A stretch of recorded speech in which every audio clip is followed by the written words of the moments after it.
continuiamo, vorrei dire, a essere 20 punti sopra la media dell'Unione Europea, tanto per fare un paragone. È indubbio che continuano a esserci dei leggeri segnali positivi che corrispondono però anche a un aumento degli scoraggiati. Il segno però è che siamo lontanissimi dai livelli che c'erano prima della crisi e continuiamo ad avere un grande divario tra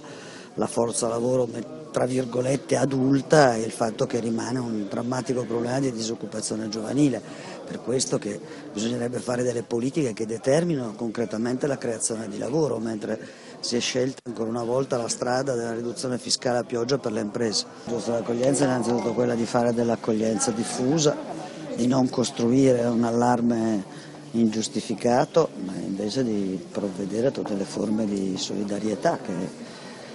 rappresentino anche per le persone e per i cittadini il fatto che non vengono messi in pericolo, ma invece si sta costruendo la base fondamentale dell'iniziativa umanitaria. È giusto pensare che non si possono lasciare delle persone per 2 anni in attesa di una risposta e costrette all'inattività, poi bisogna costruire delle soluzioni che non entrino in conflitto con il lavoro degli altri, a partire dai temi dell'accoglienza, della mediazione sociale, della necessità di costruire un contesto che permetta di accogliere e di comprendere.